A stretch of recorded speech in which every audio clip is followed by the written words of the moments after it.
I was in the bank recently because I had to get a new debit card because my debit card had been fraudulently used. Okay. One thing I'll say about my bank, about the Bank of Missouri, they're good at catching that.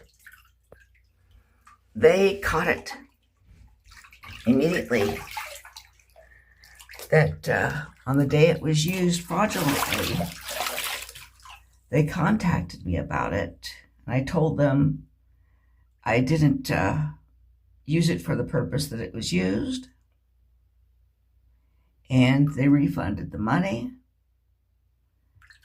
And they had to, of course, they had to basically put a stop on the use of my debit card. So I did have to get a new debit card because a fraudster had it. And I asked them, and when I was in the bank, I mentioned to one of the bank workers that I get a lot of things in my email and elsewhere on my Facebook from, scam artists. And I told her, I don't know if they're singling me out because of my disabilities or if they're just going after everybody. And she was adamant they go after everybody. And in fact, that when they're trained in the bank, part of the training they get is in spotting con artists because fraud is so common. There are so many people out there with all kinds of scams. I had somebody tell me that I was a wicked woman because I wouldn't get a Steam card for this person. The person had told me something about being from Australia and working in China. Okay, I was supposed to get a Steam card for the person, and I didn't want to do that.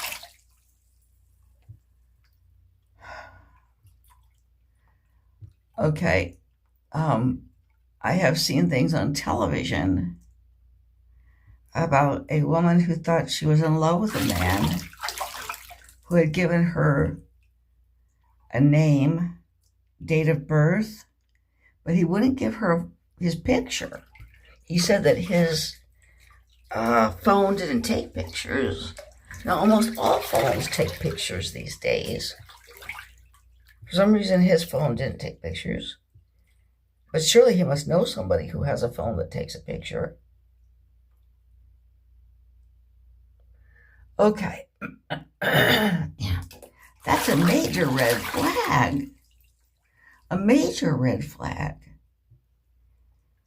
He also told her he had been born in Belgium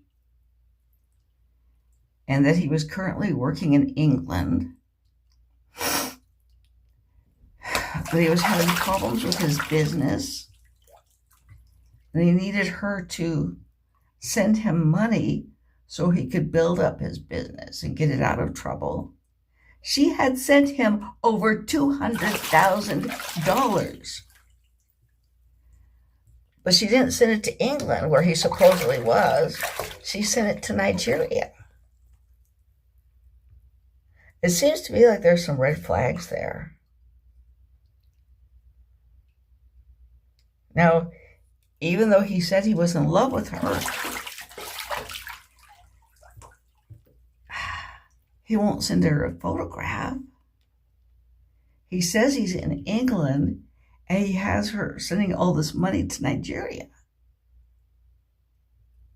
Doesn't it sound like something's wrong? Doesn't it sound like a lot's wrong? Okay.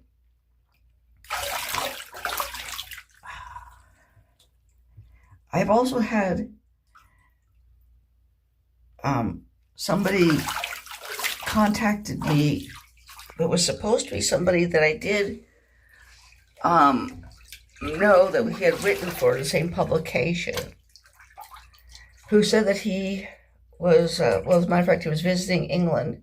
He'd been mugged. He was now penniless, and he needed me to wire him some money. He was freaked out because he didn't have a cent. He'd been mugged.